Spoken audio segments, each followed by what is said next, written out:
जानकारी देता हूँ। आचार्य हस्ती दीक्षा शताब्दी वर्ष जो आगामी 24 जनवरी 2021 को हमारे सामने उपस्थित होने जा रहा है, उस आचार्य हस्ती दीक्षा शताब्दी वर्ष के उपलक्ष्य में श्री जैन रत्न आध्यात्मिक शिक्षण बोर्ड के द्वारा इस आवश्यक सूत्र की परीक्षा का खुली किताब के रूप में आयोजन किया जा रहा है। हम सबको विदित है कि खुली किताब रखने के पीछे कारण क्या है। हम सब उसका अच्छे से स्वाध्याय कर सके, उसका अच्छे से अध्ययन कर सके, उसका अच्छे से चिंतन करते हुए और हम उसको सहजता से याद कर सके, इसके लिए इस परीक्षा का आयोजन किया गया।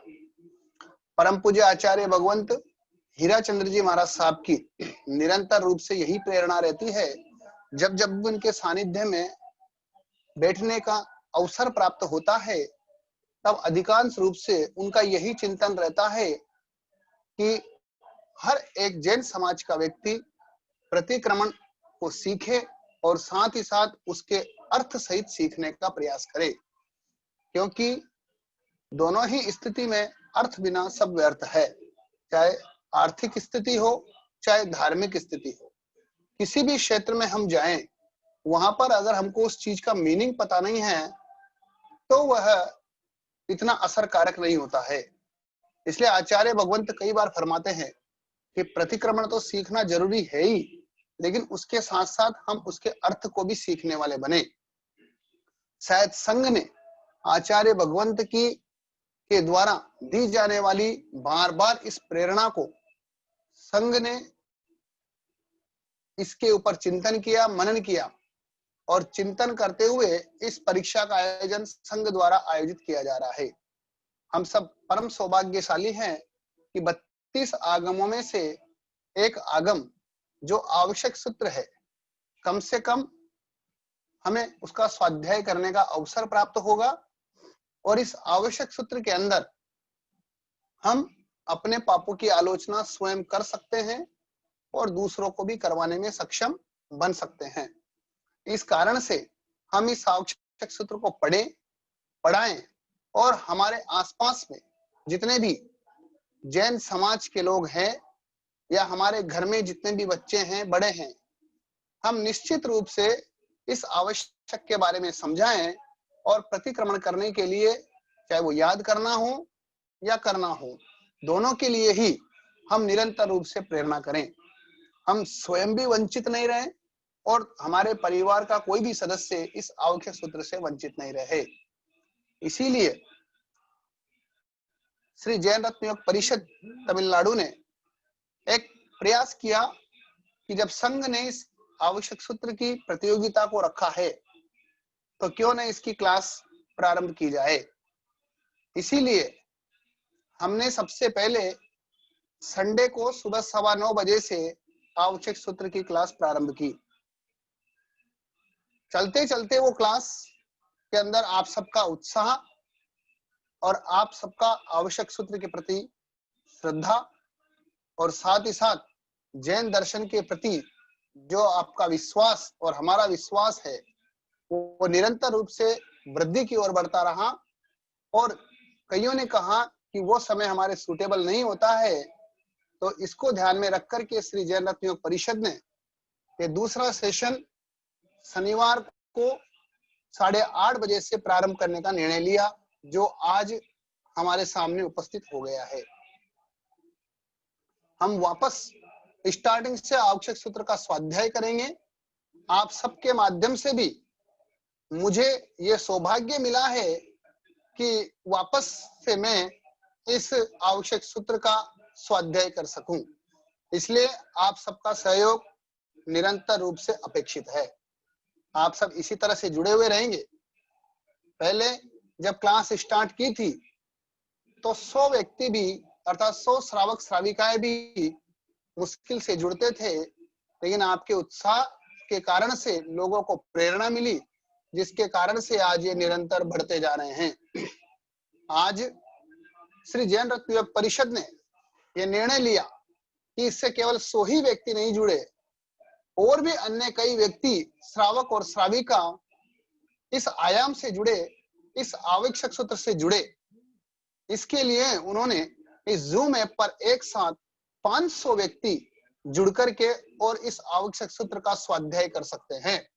इसलिए उनको तो धन्यवाद ही है, और साथ ही साथ जो आप निरंतर रूप से इस आवश्यक सूत्र के स्वाध्याय में भाग ले रहे हैं, सम्मिलित हो रहे हैं, उसके लिए भी आप सबको मैं बहुत बहुत बधाई देता हूं। और साथ ही साथ हम सब मिलकर के इस आवश्यक सूत्र को की परीक्षा में बैठेंगे तो सही, लेकिन इसको अपने जीवन का अभिन्न अंग बनाने वाले बनेंगे। इसी आवश्यक सूत्र की आगे की उसमें कड़ी में 24 जनवरी को प्रतिक्रमण सूत्र, जो येलो कलर की बुक सम्यक ज्ञान प्रचारक मंडल से प्रकाशित है, उसमें से आधा घंटे का पेपर ऑब्जेक्टिव रूप में रहेगा और वो हमको बिना देखे लिखना है। उसके बाद 2.5 घंटे का पेपर आवश्यक सूत्र का रहेगा। उस आवश्यक सूत्र का पेपर हमको बुक देख करके लिखना है, उसका टाइम 2.5 घंटा रहेगा। ऐसे 3 घंटे की एग्जाम हमारी 24 जनवरी को होने वाली है। इसलिए हम सब अभी से प्रिपेयर हो जाएं, और आप सब जिन्होंने अभी तक आवेदन पत्र नहीं भरा है, ऑनलाइन ऑफलाइन दोनों ही रूप में आवेदन पत्र प्राप्त हो जाएगा। इस कारण से आपसे निवेदन है कि शायद आप सबने तो ये आवेदन पत्र अर्थात एप्लीकेशन फॉर्म भर ही दिया होगा। अगर नहीं भरा है तो आप जल्दी से जल्दी आवेदन पत्र जरूर भरावे, जिससे हमें पता चल सके आपके केंद्र में कितने स्टूडेंट है, आपके वहां पर केंद्र बन सकता है या नहीं बन सकता है। इसीलिए आप सबसे निवेदन है, आप जिस क्षेत्र में भी रहते हैं वहां पर भी आप प्रेरणा कीजिए, वहां पर भी ज्यादा से ज्यादा जो लोग जुड़े, इसके लिए आप निरंतर रूप से उनको प्रेरणा कीजिए, और जिसके कारण से हम इस आवश्यक सूत्र को निश्चित रूप से आप और हम मिलकर के इसका स्वाध्याय कर रहे हैं तो करने का आनंद हमको आएगा। इसी कड़ी में मैं आगे और बताना चाहता हूं कि श्री जैन रत्न योग परिषद ने इस आवश्यक सूत्र के 3 भाग करके 3 भाग में उसकी परीक्षा का आयोजन करने का निर्णय लिया, जिसमें से 2 परीक्षाएं चेन्नई के अंतर्गत आयोजित हो चुकी है और उनका पेपर व्हाट्सएप ग्रुपों पर भी डाल दिया गया है, आप सबको प्राप्त हो गया होगा।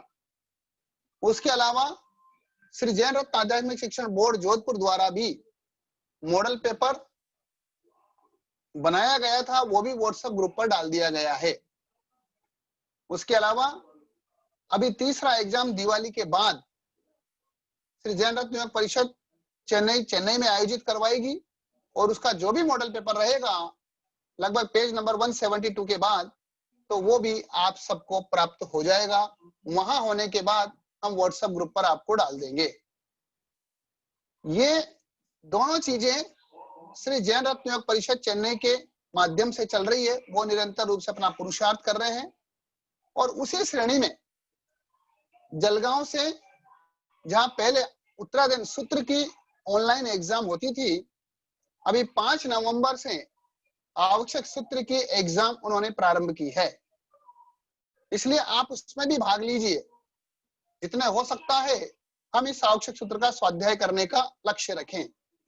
आपको एक पीडीएफ मिलता है, उस पीडीएफ को आप पढ़ें, और हर गुरुवार को वही 3 बजे से 3:45 बजे तक, मतलब 3:45 तक वो ऑनलाइन एग्जाम होती है। लिंक ग्रुपों में भेज दिया जाता है, पीडीएफ भेज दिया जाता है। आप पीडीएफ को पढ़ें, और 30 क्वेश्चन आपके हर गुरुवार को 3 बजे उस लिंक के माध्यम से आपके सामने आएंगे, तो आप उनको भर करके और सबमिट कर सकते हैं। तो इतने सारे आयाम संघ ने, चाहे वो चेन्नई संघ हो, चाहे वो जलगांव की तरफ से हो, चाहे वो जोधपुर से हो, इस आवश्यक सूत्र की तैयारी के लिए इतने विभिन्न आयाम चलाए जा रहे हैं। तो संघ पूर्ण रूप से एक्टिव होकर के, सक्रिय होकर के अपना कार्य कर रहा है। तो हम सब भी अपनी सक्रिय भूमिका निभाएं, और सक्रिय भूमिका निभा करके और हम भी हर एक व्यक्ति को इस आवश्यक सूत्र से जोड़ने का प्रयास करें। आप सब तो कर ही रहे हैं, आप सब साधुवाद के पात्र हैं, लेकिन जो अभी तक इससे नहीं जुड़ा है, हम सब संकल्प लें कि हम औरों को भी इससे जोड़ने का प्रयास करेंगे। अब हम अपने इस आवश्यक सूत्र की चर्चा करते हैं। आवश्यक सूत्र जो 32 आगमों के अंदर 32वें नंबर का आवश्यक सूत्र है। कई बार हमें 32 आगमों के नाम याद नहीं होते, लेकिन आवश्यक सूत्र को याद करने का सबसे बड़ा फायदा है कि जैन दर्शन में अर्थात स्थानकवासी परंपरा में कितने आगमों को मान्य किया जाता है, उनके नाम क्या है। तो अगर प्रतिक्रमण याद होता है तो उसके अंदर पूरे 32 आगमों के नाम आते हैं, तो हमको सहज में ही हमारे आगम कौन कौन से हैं तो उनका नाम याद हो जाता है। उन 32 आगमों में 32वां आगम है आवश्यक सूत्र। आज हम जिसका स्वाध्याय कर रहे हैं, आवश्यक सूत्र जिसको प्रतिक्रमण के नाम से जाना जाता है। इसको आवश्यक सूत्र क्यों कहा गया? क्योंकि भगवान ने कहा कि जो श्रावक और श्राविकाओं के लिए दोनों समय करना आवश्यक है, उसे आवश्यक कहते हैं। ये आवश्यक क्यों किया जाता है, इसके पीछे कारण क्या है? क्योंकि अगर संयमी जीवन को शुद्ध रखना है या श्रावक पणे को मजबूत करना है या उसमें सुदृढ़ बनना है, तो संयमी जीवन को शुद्ध रखने के लिए या श्रावकाचार को दृढ़ बनाने के लिए ये आवश्यक अर्थात प्रतिक्रमण करना अनिवार्य है। और साथ ही साथ हमारा जीवन अच्छा बने उसके लिए प्रतिक्रमण, प्रतिलेखना, स्वाध्याय ये हमारे जीवन का अभिन्न अंग होना चाहिए। साथ ही साथ आवश्यक के अगर भेदों को देखें तो इसका संबंध प्रतिक्रमण से ही अधिक संगत लगता है, क्योंकि प्रतिक्रमण का अर्थ है पापों से पीछे हटना। अगर हम इसकी ऐतिहासिकता पर विचार करें तो ये साधक के साथ जुड़ी हुई क्रिया है। अर्थात जितना पुराना इतिहास साधक का है उतना ही पुराना प्रतिक्रमण का है, क्योंकि जब से कोई भी साधक हुआ तो निश्चित रूप से वो अपने पापों की आलोचना करके ही आराधक बना है।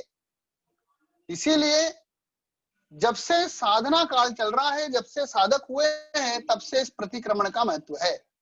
इस कारण से अगर इस प्रतिक्रमण को देखें तो वास्तव में यह प्रतिक्रमण बहुत ही पुराना है, क्योंकि जब से साधक चले आ रहे हैं तब से वो अपने पापों की आलोचना करके ही आराधक बन पाते हैं।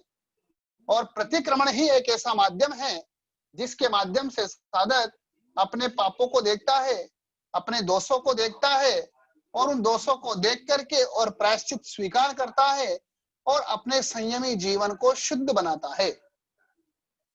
इसीलिए हमारे यहाँ पर साधक के लिए प्रतिक्रमण कब कब करना चाहिए, उसके लिए ठाणांग जी सूत्र में हमारे यहाँ पर 6 प्रकार का प्रतिक्रमण बताया गया कि ठाणांग जी सूत्र के 6ठे ठाणे में 6 प्रकार के प्रतिक्रमण की चर्चा आती है। वैसे कई जगह पर प्रतिक्रमण के 2 भेद आते हैं, द्रव्य प्रतिक्रमण और भाव प्रतिक्रमण। कई जगह पर काल की अपेक्षा भी प्रतिक्रमण के भेद किए जाते हैं। देवसीय, राई संबंधी, पक्षी, चौमासी और संवत्सरी, ऐसे अलग अलग रूप में प्रतिक्रमण के भेदों पर चर्चा की जाती है। अनुयोग द्वार सूत्र में भी 4 प्रकार के प्रतिक्रमण की चर्चा आएगी। पहले हम यहाँ पर ठाणांग जी सूत्र में आए हुए 6 प्रकार के प्रतिक्रमण पर चर्चा करते हैं। हमारे दैनिक जीवन में निरंतर रूप से हम पाप का सेवन करने वाले बनते हैं और साथ ही साथ साधु का जीवन संयमी होता है, तो उस संयमी जीवन को शुद्ध रखने के लिए उस साधक को भी निरंतर रूप से ये 6 प्रकार का प्रतिक्रमण करना चाहिए। यहाँ पर सबसे पहले आया, क्योंकि यहाँ पर जो भी चर्चा की जाती है आगमों में वो मुख्य रूप से साधुओं के लिए इंगित करके कहा जाता है। लेकिन साधु सर्वविरत होता है और श्रावक देश विरत होता है। इसलिए जो चर्चा साधु के लिए सर्वविरत रूप में आती है, वो की वही चर्चा अर्थात वही की वही पालना करने के लिए भगवान ने श्रावक को देश विरत के रूप में कहा है कि जो साधु उसको सर्वविरत रूप होकर के करता है, तो श्रावक उसको देश विरत होकर के करे, अर्थात कुछ अंश में उसको करने का प्रयास करे। जितनी यथाशक्ति है वह गृहस्थ में रह करके जितनी पालना कर सकता है, जितनी मर्यादा कर सकता है, वह उतना ज्यादा अपने जीवन में इस प्रतिक्रमण को महत्व देने वाला बने। इसीलिए जहां साधु को इंगित कहा गया, वहां पर चारों तीर्थ उसमें समाविष्ट हो जाते हैं, चाहे साधु हो, साध्वी हो, श्रावक हो, चाहे वो श्राविका हो। अब अपने यहाँ पर सबसे पहले जो प्रतिक्रमण का भेद दिया गया, उसमें उच्चार प्रतिक्रमण की बात आई, अर्थात मल विसर्जन के पश्चात वापस आने पर ईर्यापतिक सूत्र के द्वारा प्रतिक्रमण करना। क्योंकि निहार करना, जब निहार आदि की प्रक्रिया करके साधक वापस अपने स्थान पर आता है, तो गमनागमन आदि में जो भी अगर किसी प्रकार की विराधना हो जाती है, तो उस विराधना से अपने आप को बचाने के लिए वह उच्चार प्रतिक्रमण करते हैं। अर्थात ईर्यापति की सूत्र के माध्यम से जो गमनागमन और मल विसर्जन में जो क्रिया हुई है, उसमें अगर कोई जीव की विराधना हुई होती है, तो वह ईर्यापति की अर्थात इच्छा कारणम अर्थात आलोचना सूत्र के माध्यम से तुरंत अपने स्थान पर आकर के उस प्रतिक्रमण को कर लेते हैं। क्योंकि इच्छा कारणम के पाठ में गमनागमन संबंधित जो भी हिंसा विराधना आदि होती है, उसका इच्छा में दुक्कड़म देने के लिए ही इस पाठ को बोला जाता है। इसलिए साधक इस पाठ के माध्यम से मल विसर्जन के पश्चात अपने स्थान पर आने पर इस ईर्यापति की पाठ से प्रतिक्रमण करता है। दूसरा आता है प्रसवण प्रतिक्रमण। मूत्र विसर्जन के बाद में भी वह साधु अपने स्थान पर आता है, वहां पर इच्छा कारण के पाठ का कायत्सर करता है। श्रावक भी जिस समय पर हम धर्म स्थान में होते हैं, धार्मिक क्रिया में रत रहते हैं, उस समय पर तो हम उपयोग रखते हैं, विवेक रखते हैं कि अगर हम मल मूत्र विसर्जन आदि करके आए हैं, तो अपने स्थान पर आकर के हम इच्छा कारण के पाठ के माध्यम से प्रतिक्रमण करते हैं, अर्थात कायत्सर करते हैं। लेकिन हम डेली रूटीन में घर परिवार के अंदर ऐसा नहीं कर पाते हैं। इसीलिए भगवान ने यहाँ पर साधु की चर्या को बताते हुआ कहा कि साधु जैसे करता है, श्रावक भी जितना समय अगर वो मल मूत्र आदि विसर्जन के पश्चात आकर के अगर ईर्यापति की से अगर प्रतिक्रमण करे, तो यह भी उचित है, इसमें कोई अनुचित वाली बात नहीं है। इसलिए श्रावक भी निरंतर रूप से विवेक और उपयोग रखे कि वो भी जब भी ऐसी क्रिया करे, तो बाद में आलोचना सूत्र के माध्यम से प्रतिक्रमण करने वाला बने। ऐसी क्रिया करने का प्रयोजन क्या बताया?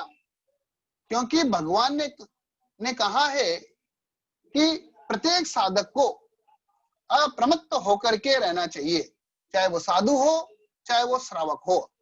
हम जितनी ज्यादा धार्मिक क्रियाएं करेंगे, जितने ज्यादा प्रतिक्रमण संबंधी चिंतन करेंगे, उतनी ज्यादा हमारी जागृति बढ़ेगी, हमारी अप्रमत्तता बढ़ेगी, जिसके माध्यम से हम साधना में सजग रहने वाले बन सकते हैं।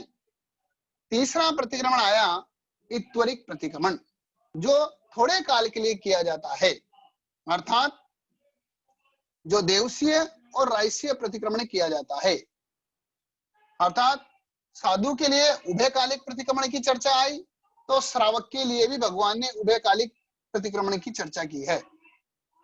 इसीलिए देवसीय प्रतिक्रमण जो सायंकाल प्रतिक्रमण किया जाता है, और साथ ही साथ रायसीय प्रतिक्रमण जो सुबह के समय पर किया जाता है, रात्रि के समय पर हुए पाप। और देवसीय प्रतिक्रमण में दिवस संबंधी जितने भी दोष या पाप या आलोचना या दोष हमको लगते हैं, उसकी विशुद्धि के लिए प्रतिक्रमण करने की चर्चा आती है। तो इसीलिए हम इन 3 प्रकार के प्रतिक्रमणों को भी निरंतर रूप से करते रहें। इसके बाद चौथा प्रतिक्रमण का भेद आता है अपने यावत्कृतिक प्रतिक्रमण, अर्थात मारणांतिक संलेखना के समय किया जाने वाला प्रतिक्रमण। जिस समय पर लगता है कि अब हमारा अंतिम समय है, कोई भी साधक जब अपने अंतिम लक्ष्य पर रहता है या अंतिम समय में रहता है, उस समय पर यही चिंतन करता है कि मैं यहां से खाली हाथ नहीं जाऊं। चाहे वो साधु हो या श्रावक, दोनों का ही तीसरा मनोरथ यही होता है कि मैं अंतिम समय में संलेखना और संथारा करके पंडित मरण को प्राप्त करने वाला बनूं।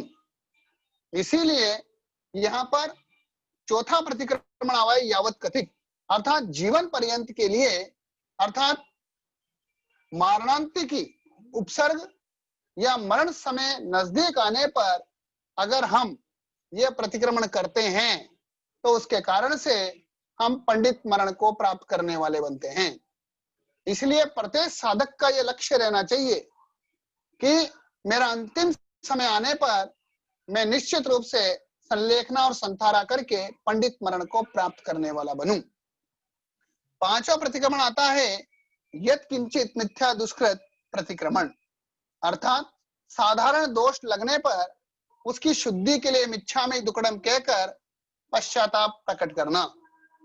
व्यवहार में भी कोई गलती हो जाती है तो हम सॉरी कहकर के और प्रायश्चित कर लेते हैं। उसी प्रकार से अगर साधारण से साधारण दोष भी अगर हमको लगे तो जिस पर हमको दोष लगा उसी समय पर हम तुरंत मिच्छामि दुक्कडम कहकर के और उसको प्रायश्चित करने वाले बन जाएं।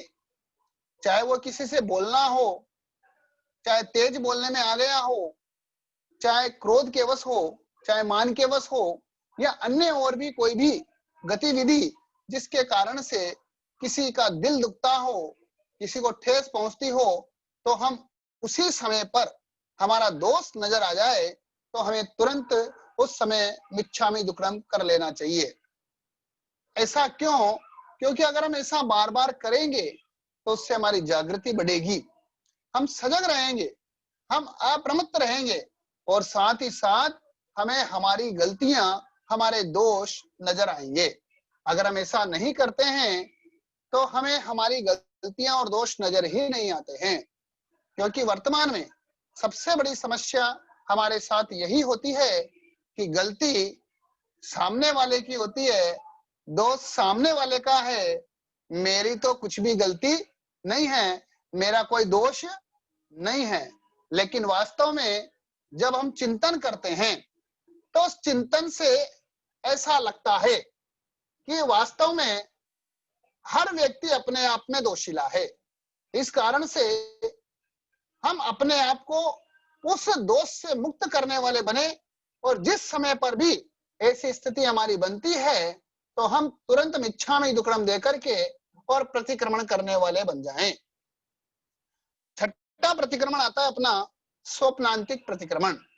स्वप्न आदि के अंदर किसी भी प्रकार की हिंसा, झूठ, चोरी, कुशील, परिग्रह आदि संबंधित अगर कोई स्वप्न आते हैं तो हम उस स्वप्न का प्रतिक्रमण करने वाले बने, क्योंकि निद्रा भी दर्शनावर्णीय कर्म के उदय से आती है और निद्रा आदि जो है वो पांचों ही पाप प्रकृति है, अर्थात पाप का उदय है।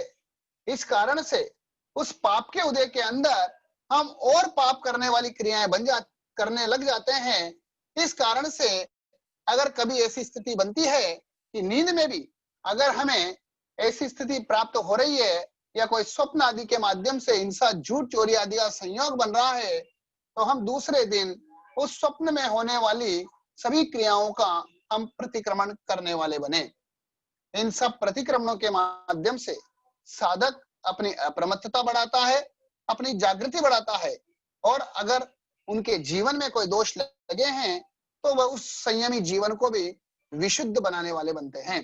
इसलिए साधु के लिए और श्रावक के लिए ये 6 प्रकार के प्रतिक्रमण कहे गए हैं, हम यथा अवसर यथा समय इनका उपयोग करने वाले बने, जिससे हम अपनी साधना को और आगे बढ़ाने वाले बन सकते हैं। आगे आता है, क्योंकि जो आवश्यक की क्रिया है, प्रतिक्रमण की जो क्रिया है, वह दोष निवारण के लिए होती है। हम केवल मात्र अपने दोषों को निकालने के लिए ही प्रतिक्रमण करते हैं। इसीलिए वो जितनी भी क्रियाएं हैं, वह केवल मात्र दोष निवारण के लिए होती है। लेकिन हमारे इस आवश्यक सूत्र में जो मुख्य रूप से चर्चा है, वह दिवसीय और रात्रिक प्रतिक्रमण के रूप में की जाने वाली चर्चा है। आवश्यक सूत्र का जब हम स्वाध्याय करते हैं, तो हमें ज्ञात होता है कि उस समय साधकों के लिए प्रतिक्रमण की कोई विशेष विधि नहीं थी। आवश्यक पाठों को बोलकर शुद्धिकरण कर लिया जाता था, लेकिन बाद में आचार्यों ने इसे व्यवस्थित किया, क्योंकि साधु और श्रावक के लिए ज्ञान, दर्शन, चारित्र और तप, इनके आराधना में लगने वाले अतिचारों का प्रतिक्रमण करने हेतु अलग अलग आगमों में आए हुए पाठों का संकलन करके और एक विधि का निर्माण किया, जो वर्तमान में प्रचलित है। लेकिन यह विधि किसने कब निर्मित की, इसके विषय में कुछ भी नहीं कहा जा सकता है। इसका से हम निरंतर रूप से जो विधि हमारे सामने है, उस विधि के अनुसार हम प्रतिक्रमण करने वाले बने, क्योंकि प्रत्येक क्रिया में विधि बहुत आवश्यक है। घर में खाना बनाते हैं, चाहे वो हलवा बनाओ, चाहे वो सब्जी बनाओ, सभी के अंदर एक विधि होती है, एक प्रोसेस होती है। उसी प्रकार से साधना करने की भी एक विधि है, एक प्रोसेस है। इस कारण से हम इस प्रतिक्रमण की विधि के माध्यम से हम निरंतर रूप से अपने दोषों की आलोचना करने वाले बने। आगे कहा जा रहा है, वर्तमान में प्रचलित साधु प्रतिक्रमण की विधि में कोई विशेष अंतर नहीं दिखता है। यह बात एकदम सत्य है, क्योंकि हर परंपरा में साधु प्रतिक्रमण एक सरीका ही है, परंतु श्रावक प्रतिक्रमण को लेकर के कई प्रकार की विविधता दिखाई देती है। एक परंपरा आवश्यक सूत्र में श्रवण सूत्र के पाठों को भी आवश्यक मानती है, तो दूसरी श्रावक सूत्र करने वाली है। श्रावक के लिए परंपरा से प्रतिक्रमण करना उचित है। कौन सी परंपरा से करे, इसके बारे में कई प्रकार के प्रश्नोत्तर हमारे सामने आते हैं।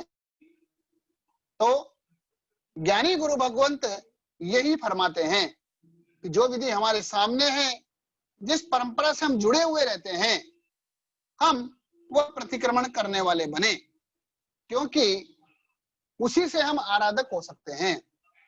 हम एक दूसरे की विधि को गलत ठहराने वाले नहीं बने। प्रत्येक विधि अपने आप में सहजता के साथ की जाती है, तो वही हमको आराधक बनाती है। इसीलिए हम जिस परंपरा से जुड़े हुए हैं, उस परंपरा के आधार से हम प्रतिक्रमण की विधि को करने वाले बने। मुख्य उद्देश्य होना चाहिए, मुझे मेरे पापों की आलोचना करनी है, मुझे मेरे दोषों को देखना है, मुझे अपना जीवन इन दोषों से हल्का बनाना है। बस केवल मात्र इसी चिंतन के साथ में हमें प्रतिक्रमण करना चाहिए। आगे आवश्यक के भेद में, जहां पहले मैंने बताया था, वे अनुयोग द्वार सूत्र में भी आवश्यक के 4 भेद बताए गए हैं, जिसमें पहला आता है नाम आवश्यक, दूसरा स्थापना, तीसरा द्रव्य और चौथा भाव आवश्यक बताया गया। आवश्यक शब्द अर्थात यहाँ पर 4 प्रकार से उसका अर्थ किया गया। जैसे यहाँ पर कई प्रकार की परिभाषा देते हुए आवश्यक सूत्र के लिए कहा गया, जो अवश्य करने योग्य है वह आवश्यक है। अर्थात जो साधु, साध्वी, श्रावक, श्राविका रूप चतुर्विध संघ के द्वारा प्रतिदिन क्रमशः दिन और रात्रि के अंत में करने योग्य जो साधना है, उसको आवश्यक कहा गया है। दूसरा कहा, इंद्रिय और कषाय आदि भाव शत्रु सर्व प्रकार से जिसके द्वारा वश में किए जाते हैं वह आवश्यक है। वास्तव में जब हम प्रतिक्रमण करते हैं उस समय पर केवल मात्र यही चिंतन रहना चाहिए कि मेरे शत्रु कौन है। तो मेरे शत्रु कषाय आत्मा और जो इंद्रियां निरंतर रूप से बाहर में भटकती है वही मेरा शत्रु है। इसलिए हम उन शत्रुओं से बचा करके और जो आत्मा निरंतर रूप से सद्गुणों को अपनी ओर आकर्षित करती है, सद्गुणों को ग्रहण करती है, वह मेरी मित्र है। ऐसा हमको निरंतर रूप से चिंतन करना चाहिए। आगे आया, आत्मा को दुर्गुणों से हटा करके और पूर्ण रूपेण सर्व प्रकार से वश अधीन करे। अर्थात हमारी आत्मा दुर्गुणों से हटे, हम हमारे अंतर में जितने भी दुर्गुण हैं वो दुर्गुण सब बाहर निकले। कैसे निकलेंगे? जब हमारे अंदर में सद्गुण आएंगे। सद्गुण तभी आ सकते हैं जब हम मर्यादा में रहेंगे, और मर्यादा तभी हो सकती है जब हम श्रावक व्रतों को अंगीकार करेंगे, हमारे परिग्रह की मर्यादा करेंगे। तभी हमारे अंतर में आत्मा के गुणों में विकास हो सकता है। अगर हम निरंतर रूप से परिग्रह बढ़ाते चले जाएंगे तो हम हमारी आत्मा का विकास कभी भी नहीं कर सकते हैं।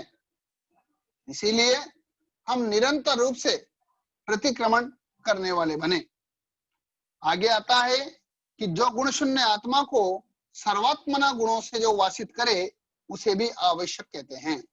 अर्थात जो हमारी गुण शून्य आत्मा है, हम उस गुण से निरंतर रूप से गुणों से आप्लावित करते जाएंगे तो हम आगे बढ़ते चले जाएंगे। जिस किसी भी, इसीलिए आगे यहाँ पर 4 प्रकार की जो आवश्यक की बात अनुयोग द्वार सूत्र में कही गई है, उसमें पहला आता है नाम आवश्यक। अर्थात जिस प्रकार से किसी भी जीव अजीव आदि का लोक व्यवहार चलाने के लिए आवश्यक ऐसा नाम रख लिया जाता है उसे नाम आवश्यक कहते हैं। जिस प्रकार से इस प्रतिक्रमण का नाम भी आवश्यक सूत्र रख दिया, या इस आवश्यक को प्रतिक्रमण भी कहा जाता है, तो इस कारण से ये नाम स्थापना कहलाती है। संसार में भी चाहे कोई भी जीव अजीव हो, हर व्यक्ति वस्तु परिस्थिति का एक नाम है, उसको नाम आवश्यक कहा जाता है। इसीलिए जितने भी हमारे नाम हैं, या साथ ही साथ जितने भी अजीव है उनके भी जो नाम हैं वो सब नाम आवश्यक के अंतर्गत आते हैं। वैसे ही इस आवश्यक सूत्र को प्रतिक्रमण आदि कहा जाता है, इसका नाम रख दिया गया है, वो नाम आवश्यक कहलाता है। दूसरा स्थापना आवश्यक होता है, जैसे काष्ठ कर्म, चित्र कर्म, पुस्तक कर्म और अक्ष वराटक में एक या अनेक आवश्यक रूप से जो सद्भाव या असद्भाव रूप स्थापना की जाती है। हम कई प्रकार के चित्र बनाते हैं, कई प्रकार की मूर्तियां बनाई जाती है, कई प्रकार की पुस्तकों के अंदर चित्र आते हैं, आदि कई प्रकार की ऐसी कारीगरी आती है कि कुछ तो होती है सदरूप और कुछ होती है असदरूप। अर्थात कुछ तदाकार होती है जिनको हमने देखा हुआ है, जो वास्तव में हैं, और जिनका एक चित्र बनाया जाता है वो सदरूप अर्थात तदाकार होती है, और जो केवल मात्र कल्पना से बनाए जाते हैं। कई ऐसे चित्र होते हैं, कई प्रकार की ऐसी कारीगरी होती है कि जो केवल मात्र असद रूप होती है, कल्पना से बनाई हुई होती है। तो इसीलिए दोनों ही प्रकार की स्थापना होती है, सदरूप और असदरूप। तो उसी प्रकार से इस प्रतिक्रमण को इन किताबों के माध्यम से हमारे सामने लाया गया है, तो यह स्थापना रूप आवश्यक कहलाता है। कई पुस्तकों में विधि सहित आदि भी चित्र आदि बना करके और इसकी प्ररूपणा की जाती है, तो इसीलिए ये सब स्थापना आवश्यक के रूप में जाने जाते हैं। तीसरा आता है द्रव्य आवश्यक, अर्थात जो आवश्यक रूप परिणाम का अनुभव कर चुका अथवा भविष्य में अनुभव करेगा, ऐसा आवश्यक के उपयोग से शून्य साधु का शरीर आदि द्रव्य आवश्यक है। अर्थात ऐसा शरीर जो पहले जिसने या तो पूर्व भाव में या पूर्व में आवश्यक किया था, या वो भविष्य में आगे कहीं जाकर के करेगा, लेकिन अभी वो वर्तमान में इस आवश्यक से शून्य है। अर्थात वो अभी वर्तमान में इस आवश्यक को ग्रहण किया हुआ नहीं है तो वह द्रव्य आवश्यक कहलाता है, अर्थात अभी वो आवश्यक के उपयोग से शून्य है। ऐसे द्रव्य आवश्यक के दो भेद किए जाते हैं।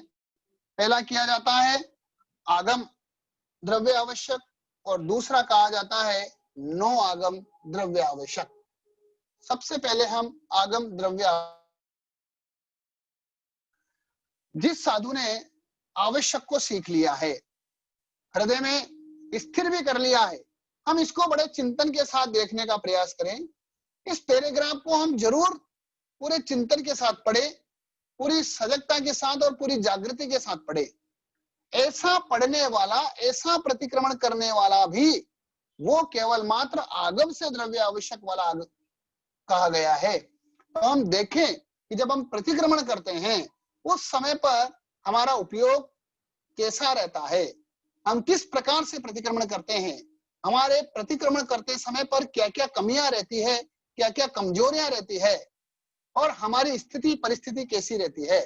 इस पैराग्राफ के माध्यम से हम उसका चिंतन करने का प्रयास करें। जैसे इसमें आया कि जिस साधु ने, अर्थात हम अपने आप पर इसको देखने का प्रयास करते हैं, इसको सीख लिया है, हृदय में स्थित कर लिया है, आवृत्ति करके धारण रूप कर लिया है, अर्थात पूरा हमने उसको याद किया हुआ है। चाहे उसके श्लोक हो, चाहे इसमें आने वाले पद हैं, चाहे इसमें वर्ण है आदि के संख्या प्रमाण का और एक एक शब्द का हमने भली भांति अभ्यास कर लिया है। अनुपूर्वी अनानुपूर्वी, चाहे सीधे क्रम में, उल्टे क्रम में, हर क्रम में हमने इसका अभ्यास किया हुआ है। हम उल्टे भी बोल सकते हैं, हम सीधा भी बोल सकते हैं, हमने ऐसा तीव्र रूप में इसका अभ्यास किया हुआ है। फिर भी साथ कहा स्वकीय नाम के समान अविस्मृत कर लिया है। अगर रात में गहरी नींद में भी उठा करके अगर कोई हमसे एकदम पूछे आपका नाम क्या है, तो हम तुरंत अपना नाम बता देते हैं। तो वैसा का वैसा ही जिन्होंने इस आवश्यक को पूर्ण रूप से याद कर लिया है कि अगर निद्रा की स्थिति में भी अगर देखा जाए या निद्रा में भी पूछा जाए तो हम तुरंत उसको उठा कर क्या कर सकते हैं, उसको बता सकते हैं। तो ऐसे प्रतिक्रमण की चर्चा हमारे यहाँ पर चल रही है। हम देखने वाले बने और साथ ही साथ उद्दात आदि, उद्दात आदि का मतलब अर्थात जिस घोष में उसको बोला जाना है, जिस स्वर में बोला जाना है, उस स्वर के अंदर ही हम बोलते हैं, उसी घोष के अंदर हम उसका उच्चारण भी करते हैं। जिस जगह रुकना होता है रुकते हैं, जिस जगह तेज बोलना होता है उस जगह तेज भी बोलते हैं। जहां पद्य भाग आता है तो वहां गाकर भी बोलते हैं और जहां श्लोक आता है तो श्लोक रूप में उसकी वाचना की जाती है। अर्थात हम पूरे हृदय के साथ उसका चिंतन करते हैं, उसको बोलते हैं। अक्षर का हीनता रहित उच्चारण किया जाता है, किसी भी प्रकार के उच्चारण में कोई कमी नहीं है। अक्षरों का अधिकता रहित उच्चारण किया है, व्यतिक्रम रहित उच्चारण किया है, अर्थात आगे पीछे नहीं बोला है और स्खलित रूप से उच्चारण नहीं किया है। स्खलित रूप में भी हमने उसका उच्चारण नहीं किया है। शास्त्रांतवर्ती पदों को मिश्रित करके उच्चारण नहीं किया है। ऐसा नहीं किया कि भाई एक पद में दूसरा पद मिला दिया हो, एक अक्षर में दूसरा अक्षर मिला दिया गया हो, ऐसा भी हमने नहीं किया है। आगे कहा कि अक्षरों और अर्थ की अपेक्षा शास्त्र का अन्यूनाधिक अभ्यास किया हो, अर्थात जितने अक्षर हैं, जितने अर्थ है, उतना ही हमने किया है। यथास्थान समुचित घोषों पूर्वक शास्त्र का परावर्तन किया है। स्वरोत्पादक कंठादि के माध्यम से स्पष्ट उच्चारण किया है। गुरु के पास में हमने उस आवश्यक सूत्र की वाचना ली है और जिससे वह शास्त्र की वाचना प्रचना धर्म कथा से भी युक्त है। किंतु अर्थ का चिंतन करने रूप देखिए, ये पूरा तन्मयता के साथ हम पढ़ रहे हैं, पूरा हमको याद है, लेकिन उसके पश्चात भी भगवान यहाँ पर कह रहे हैं कि अगर अर्थ का चिंतन करते हुए रूप अनुप्रेक्षा, अगर उसका चिंतन नहीं है, अगर अनुप्रेक्षा उपयोग से रहित है, तो वह बोलना, पढ़ना, करना सिर्फ और सिर्फ आगम द्रव्य आवश्यक है। इसीलिए यहाँ पर कहा गया अनुपयोगो द्रव्यम, आवश्यक के उपयोग से रहित होने के कारण उसे आगम द्रव्य आवश्यक कहा जाता है। वह भाव आवश्यक नहीं है, वो सिर्फ और सिर्फ अभी तक द्रव्य आगम के रूप में ही हमने पढ़ा है, भाव रूप में अभी तक हमने प्रतिक्रमण नहीं किया है। अगर हम देखें तो जब हम प्रतिक्रमण करने बैठते हैं तो उस समय पर हमारा चिंतन कहीं का कहीं रहता है, शब्द हम बोल रहे होते हैं लेकिन मन कहीं और रहता है।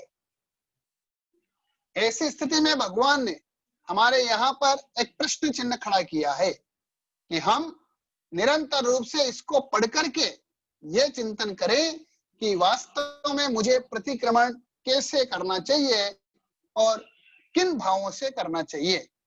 ये हमारे जीवन की सत्यता को उद्घाटित करने वाला पैराग्राफ है। हम इसको बार बार जरूर पढ़ने वाले बने और निश्चित रूप से जब भी प्रतिक्रमण करें तो वह लिए हमारे लिए अनुप्रेक्षा का विषय होना चाहिए। आगे कहा नो आगम द्रव्य आवश्यक, इसको 3 प्रकार का कहा गया। सबसे पहला कहा गया ज्ञायक शरीर द्रव्य आवश्यक, अर्थात जिसने पहले आवश्यक शास्त्र का सविधि ज्ञान प्राप्त कर लिया था।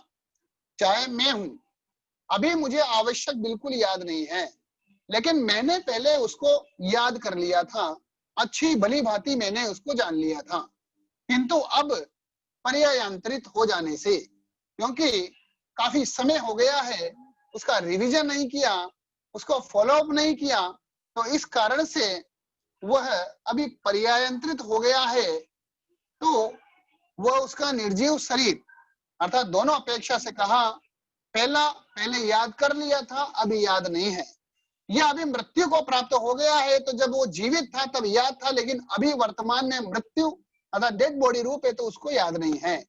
तो इसलिए निर्जीव आवश्यक सूत्र के ज्ञान से सर्वथा रहित होने के कारण उसको नो आगम ज्ञायक शरीर द्रव्य आवश्यक कहा जाता है। तो चाहे वो निर्जीव शरीर को ले हो, चाहे वो सजीव शरीर हो, बस केवल मात्र उसने उस आवश्यक को पहले पढ़ा हुआ है, अभी वर्तमान में उसका ज्ञान उसको नहीं है। आगे कहा भव्य शरीर द्रव्य आवश्यक, अभी याद नहीं है, पहले याद नहीं था, लेकिन वो भविष्य में याद करेगा। अर्थात समय पूर्ण होने पर जो जीव जन्म काल से बाहर निकला और उसे प्राप्त शरीर द्वारा जिनोपदिष्ट भावानुसार भविष्य में आवश्यक पद को सीखेगा। मैं आज नहीं सीखता, लेकिन भविष्य के अंदर, क्योंकि अभी तक हमने नहीं सीखा, तो आज हमको अभी अवसर प्राप्त हो रहा है कि इस आवश्यक सूत्र की प्रतियोगिता के माध्यम से इस आवश्यक को पूरा सीखने वाले बन जाएं। तो जिसने अभी तक नहीं सीखा है उसके लिए अब सीखना वो भव्य शरीर द्रव्य आवश्यक कहलाएगा। इसलिए हम अभी भी सभी को प्रेरणा करें कि हम निरंतर रूप से इस आवश्यक सूत्र का स्वाध्याय करने वाले बने। तो इसलिए किंतु अभी सीख नहीं रहा है, भविष्य में इस आवश्यक को सीखेगा, वह शरीर भव्य शरीर द्रव्य आवश्यक कहलाता है। आगे आया तीसरा तद व्यतिरिक्त द्रव्य आवश्यक, इसके भी 3 भेद किए गए, अर्थात तद व्यतिरिक्त इन 2 के अलावा और क्या क्या आवश्यक हो सकता है। तो लौकिक द्रव्य आवश्यक की चर्चा की, इसमें कोई जरूरी नहीं है कि आवश्यक सूत्र ही है, केवल मात्र लौकिक की बात कही है कि लोक में किस प्रकार से हम कई वस्तुएं कई चीजें ऐसी होती है जो द्रव्य रूप में उनका अनुसरण करते हैं। संसारी जनों द्वारा आवश्यक कृत्यों के रूप में जिनको अवश्य करना होता है वे सब लौकिक द्रव्य आवश्यक हैं। हम सुबह से लेकर के शाम तक ऐसे बहुत से सांसारिक क्रियाएं करते हैं जो हमको करने योग्य और हम अवश्य करते हैं। हम निहार अवश्य करते हैं, हम आहार अवश्य करते हैं, और भी अन्य कई प्रकार की क्रियाएं जो हमारे दैनिक जीवन में हम निरंतर रूप से करते हैं और जो आवश्यक रूप से की जाती है, उनको किए बिना हम नहीं रह सकते हैं, वो सब कहलाती है लौकिक द्रव्य आवश्यक। इसके बाद आता है कुप्रावचनिक द्रव्य आवश्यक। अतः मोक्ष के कारणभूत सिद्धांतों से विपरीत सिद्धांतों की प्ररूपणा एवं आचरण करने वाले चरक आदि कुप्रावचनिक द्रव्य आवश्यक कहलाते हैं। अर्थात ऐसा साधु जीवन जीने वाले जो मोक्ष के कारणभूत सिद्धांतों से विपरीत प्ररूपणा करते हैं, जो ऐसे सिद्धांतों की प्ररूपणा करते हैं जिससे मोक्ष की प्राप्ति नहीं होती है, तो ऐसे सिद्धांतों की जो प्ररूपणा करने वाले साधु है वो सब कुप्रावचनिक कहलाते हैं, क्योंकि उनका प्रवचन निर्ग्रंथ प्रवचन नहीं है, सत्य प्रवचन नहीं है।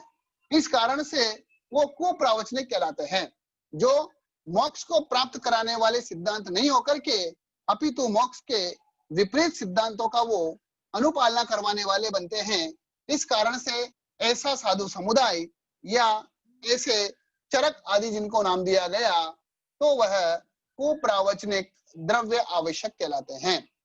अब हम एक लोकोत्तरिक द्रव्य आवश्यक पर चर्चा करेंगे, फिर उसके बाद भाव आवश्यक पर चर्चा करने वाले बनेंगे। अब लोकोत्तरिक द्रव्य आवश्यक की चर्चा आई, अर्थात जो लोकोत्तर है लेकिन फिर भी उसको द्रव्य आवश्यक कहा गया। क्यों? चाहे वो आत्मा संबंधित साधना ही कर रहा है, तो लोक में श्रेष्ठ साधुओं के जो आचरित है एवं लोक में उत्तर उत्कृष्टतर जिन प्रवचन में वर्णित होने से आवश्यक लोकोत्तरिक है, किंतु जो श्रवण गुण से रहित स्वच्छंद विहारी द्रव्यलिंगी साधुओं द्वारा किया जाने से वह आवश्यक कर्म अप्रधान होने के कारण द्रव्य आवश्यक है। कई केवल मात्र द्रव्यलिंगी साधु है, केवल मात्र वेश पहन लेने से ही साधु नहीं होता है। भगवान ने दोनों समय उभय काल प्रतिक्रमण की चर्चा की है, लेकिन जो श्रवण गुण से रहित है, जो स्वच्छंद है और केवल मात्र द्रव्य से इस साधुपणे को अर्थात इस लिंग को धारण किया हुआ है, तो ऐसा साधक के द्वारा किया जाने वाला आवश्यक वह लोकोत्तरिक द्रव्य आवश्यक कहलाता है। आज हमने यहाँ पर प्रतिक्रमण के भेद और भेद के साथ साथ किस प्रकार से द्रव्य आवश्यक के भेद हमने किए हैं। तो द्रव्य आवश्यक के आगम 9 आगम हमने भेद किए, 9 आगम के 3 भेद किए और तीसरे भेद के फिर वापस 3 भेद किए गए। इस प्रकार से हमने आज एक आवश्यक सूत्र की साधारण सी जानकारी हमने प्राप्त की है। आगे जैसा जैसा अवसर होगा हम वैसा और आगे स्वाध्याय करने का लक्ष्य रखेंगे। आगे भाव आवश्यक की चर्चा आई है, तो आप सबसे निवेदन है आप स्वयं भी इसको पढ़े, दूसरों को भी निरंतर रूप से प्रेरणा देने वाले बने।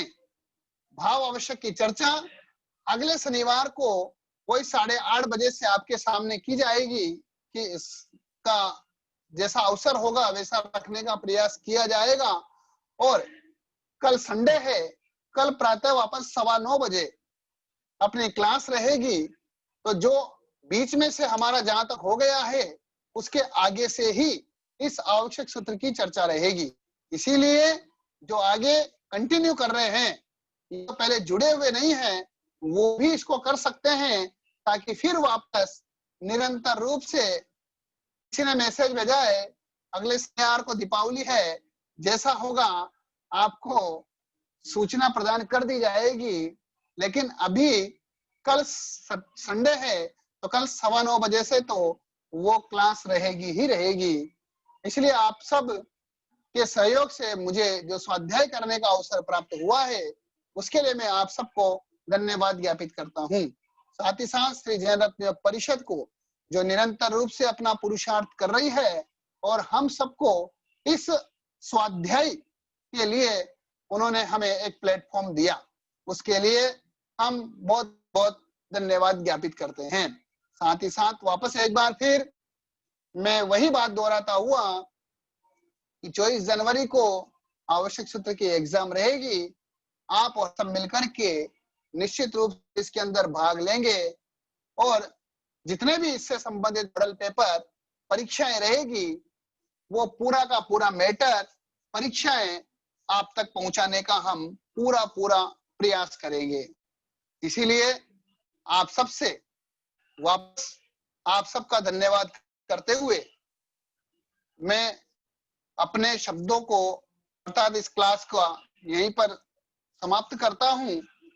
अगर इससे संबंधित अगर आपको किसी भी प्रकार का कि अगर कोई जिज्ञासा है तो वो 5 मिनट के लिए आप अपने आप को अनम्यूट करके और वो जिज्ञासाएं पूछ सकते हैं।